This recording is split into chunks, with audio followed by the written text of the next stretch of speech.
হযরত বেলালের আজানের লাহান, আজানের তাওয়াজ্জু এত মজবুত ছিল, আজান দিতে দেরি হতো, আজান দিতে দেরি হতো, বেলালের আজান দিতে দেরি হতো।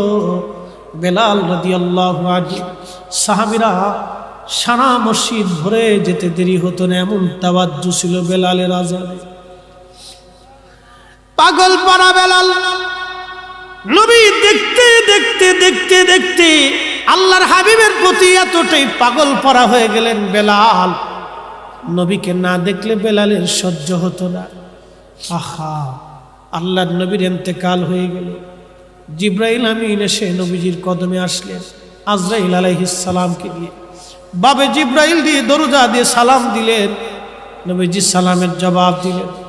জিবরাইল, কি জন্য আসছেন? হুজুর, আজরাইলকে নিয়ে আসছি, আল্লাহ পাঠিয়েছে, আজরাইল কথা বলবেন আপনার সঙ্গে। আজরাইল আলাইহিস সালাম সালাম দিলেন। নবীজি বললেন, আজরাইল কি জন্য আসছেন?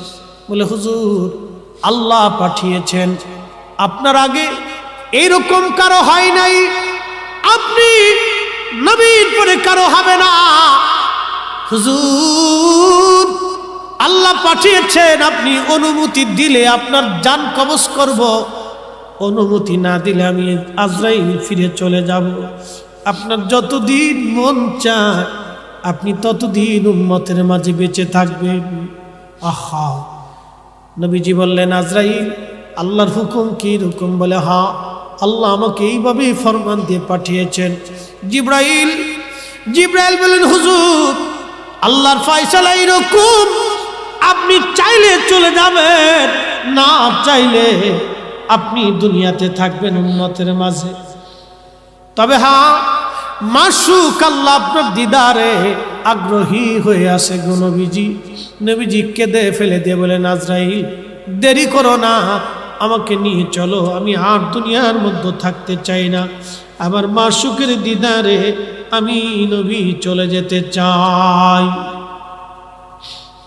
আল্লাহর নবীর ইন্তেকাল মোবারক হয়ে গেল। সাহাবীরা পাগলের মতো হয়ে গেলেন, নবী নাই, নবী নাই, নবী নাই। সারা মদিনায় কান্নার রোল পড়ে গেল, নবী নাই। হযরত ওমর পাগলের মতো হয়ে গেলেন, কেউ যদি বলো নবী নাই, আমি ওমর তার গর্দান কেটে ফেলে দিব। পাগলের মতো হয়ে গেলেন সাহাবীরা। আবু বকর থেকে থামাইলেন, প্রত্যেকজন সাহাবী নির্বাক হয়ে গেলেন। আশিক রাসূল হযরত বেলাল পাগল পারা হয়ে গেলেন, নবী নাই, কি করে বরদাস্ত করবেন, কি করে সহ্য করবেন? কিছুদিন পরে হযরত বেলাল ছোট্ট একটা গাঁঠুলি বেঁধে আবু বকরের সামনে দাঁড়ায় গেলেন। আবু বকর রে, বিদায় দেন, আর মদিনাতে থাকবো না। কেন গো? আমি চলে যাব সিরিয়ার দামেস্কে, মদিনায় আমি আর থাকতে পারবো না। কি জন্য রে বেলাল? কিসের অভাব? কেউ কি তোকে গালমন্দ করেছে? না কোনো অভাব তোর আছে বল? পয়সার যদি দরকার হয় বাইতুল মাল থেকে তোর জন্য বেতন ধার্য করে দিব। আবু বকর রে, আমার তোর টাকার অভাব না রে আবু বকর, আমার এমন জিনিসের অভাব তুমি কিনে দিতে পারবা, বলো কিসের অভাব? আবু বকর, আজান দিলে নবী আসতো, এখন আজান দিলে নবী নামাজ আসে না, বলো তুমি কি আমার নবী এনে দিতে পারবা? বেলাল রে, তুই কি নবীরে ভালোবাসিস? আমি আবু বকর কি ভালোবাসি না? আমার জীবনের সব আমি ভালোবাসতে বাসতে দিয়েছি। বেলাল কেঁদে বলেন, আবু বকর, তুমিও ভালোবাসো, আমিও ভালোবাসি। তুমি নবীজির রওজা শরীফ দেখলে সহ্য করতে পারো? আমি বেলাল যখন রওজা শরীফের দিকে তাকাই, আমার কলিজা ফেটে আসে, সহ্য করতে পারি না।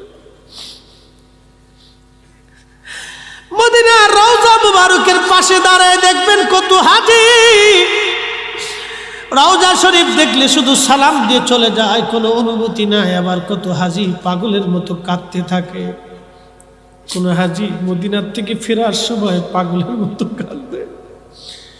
কাঁদে পাগলের মতো, আর বলে, হুজুর আমি গরিব মানুষ, কোনোদিন আর মদিনা আসতে পারবো কিনা জানি না গো নবী, বিদায় নিচ্ছি আপনার কদম থেকে। কোন হাজি কেঁদে কেঁদে পেরেশান হয়ে যায়, কোন হাজিরা কেঁদে কেঁদে পেরেশান হয়ে যায়। রওজা শরীফ দেখলে কোন হাজি চোখের পানি ফেলে ফেলে কাঁদে।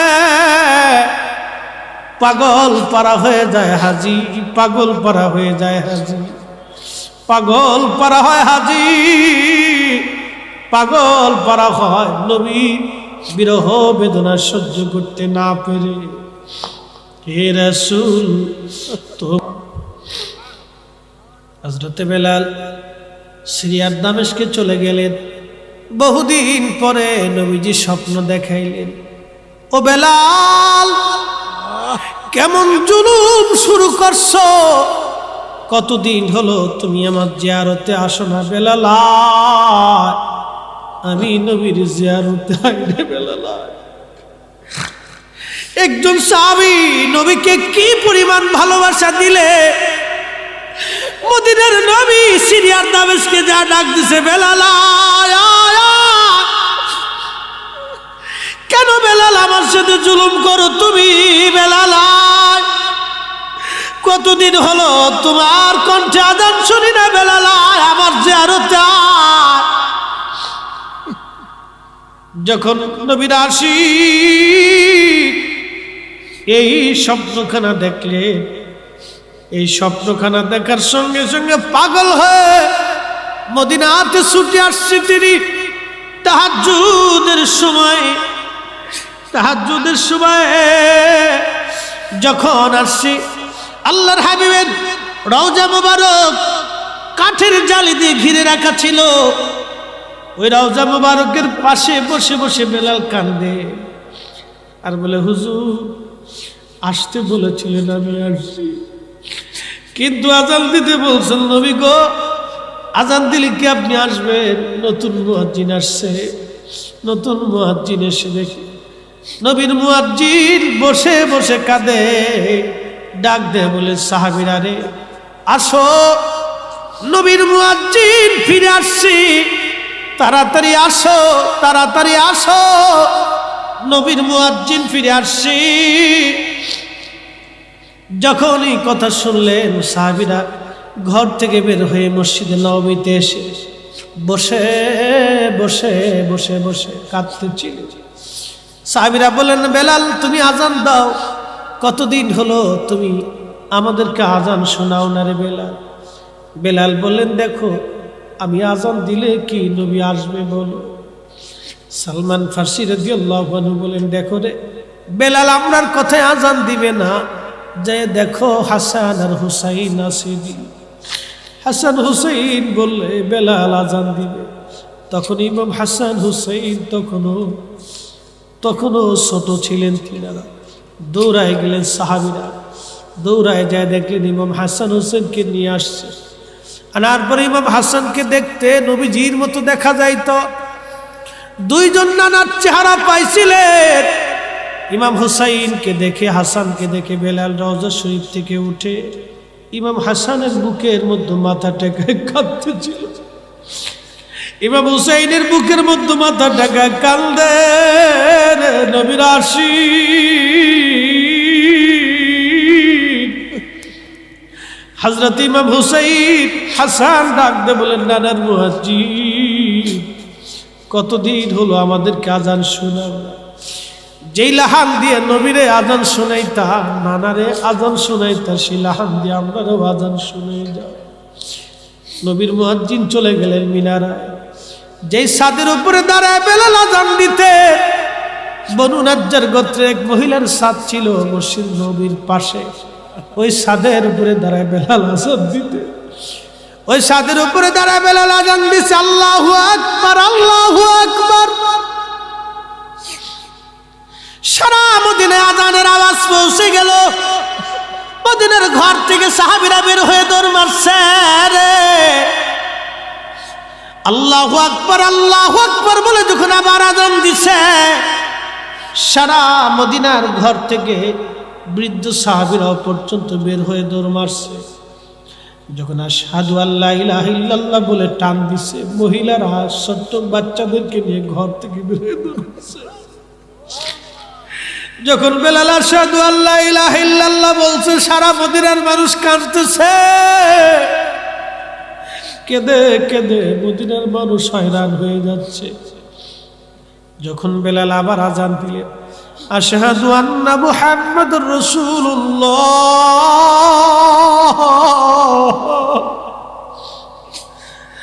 মদিনার মাটি থরথর করে কেঁপে উঠছে। হযরত বেলাল ছাদের উপর থেকে অজ্ঞান হয়ে পড়ে গেছেন। বেহুশ নবী প্রেমে পাগল সাহাবী আশিক রাসূল হযরত বেলাল বেহুশ হয়ে পড়ে গেলেন। বেলালের মতো আশিক যদি আমরা হইতাম, এ দুনিয়ায় নবীর দেখা পাইতাম, এ দুনিয়ায় নবীর দেখা পাইতাম, এ দুনিয়ায় নবীর দেখা পাইতাম। হুশ ফিরে আসলো বেলালে। রওজা শিবে যে বসে বসে কাঁদার বলে, হুজুর আজান দিতে বলেছিলেন দিয়েছি, আসতে বলেছিলেন আমি আসছি, নবী গো বিদায় দেন। ইয়া রাসূলুল্লাহ, যে আজান দিলে আপনি আসবেন না সে আজান আমি আর দেব না। চলে গেলেন নবীর আশিক। বিরহ বেদনা এত কঠিন, প্রেমের বিরহ বেদনা এত কঠিন,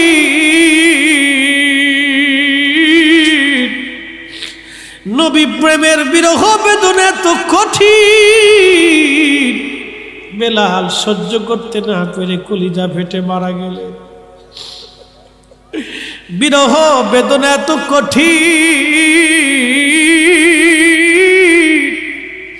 সহ্য করতে না পেরে বেলাল, সহ্য করতে না পেরে বেলাল দুনিয়ার থেকে বিদায় নিয়েছিলেন।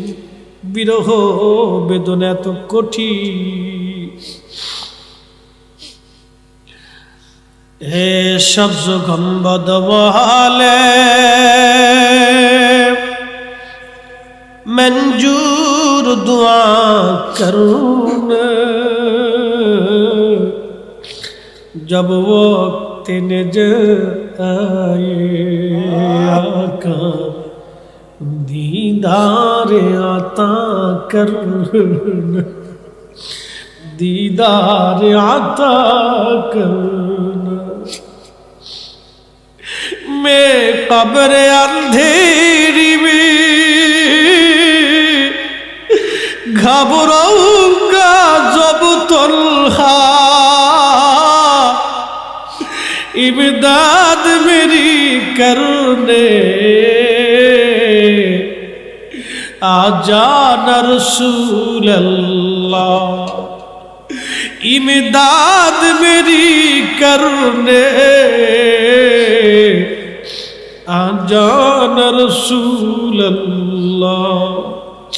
रोशन मेरी तुर्बत को लिल्लाह जरा करना, जब वक्त नज़र आए आका, दीदार आता करना, दीदार आता करना, दीदार आता करना।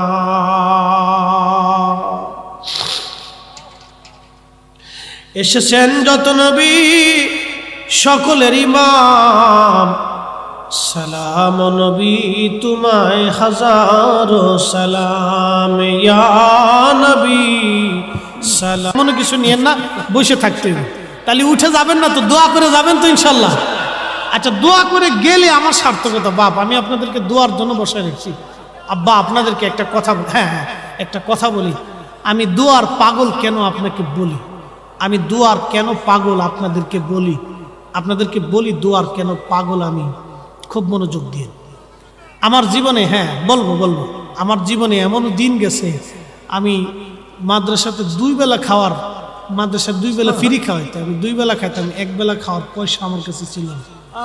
আমার এমন দিন গেছে, এখন আমার অনেক টাকা, আমার এই হাতের ঘড়িটার দাম 80,000 টাকা, অনেক টাকা অনেক টাকা অনেক টাকা। নিজের গাড়ি আছে, নিজের ঢাকাতে বহুত হয়েছে, অনেক টাকা। আল্লাহ আমাকে ইচ্ছা আজকে আমাকে ডাক্তার সাহেব আগে দিয়ে দিছে, অনেক টাকা দিছে, অনেক টাকা দিছে, আমি খুশি হয়ে গেছি।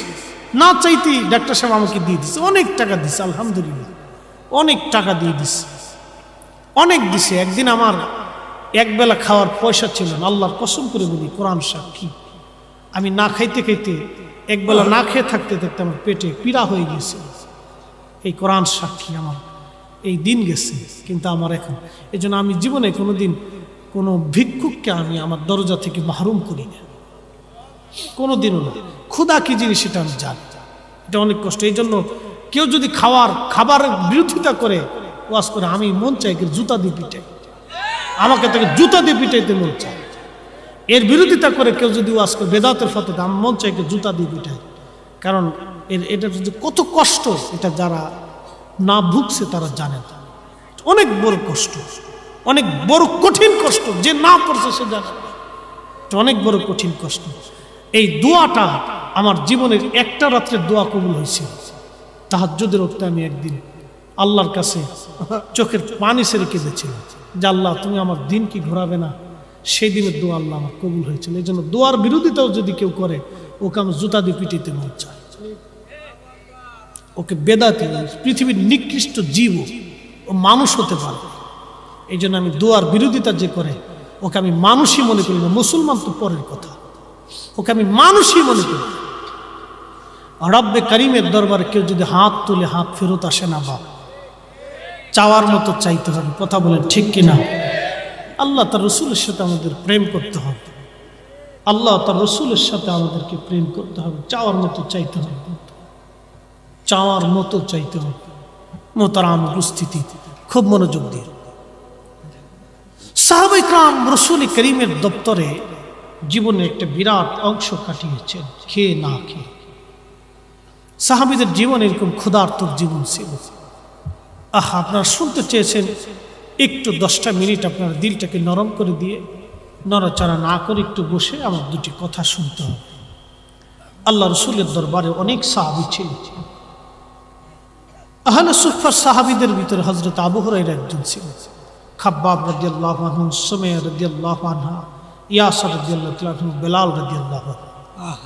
বেলালের জীবনী শুনে পৃথিবীর কোটি কোটি আশিক রাসূলের হৃদয়ে রক্তক্ষরণ হয়েছে।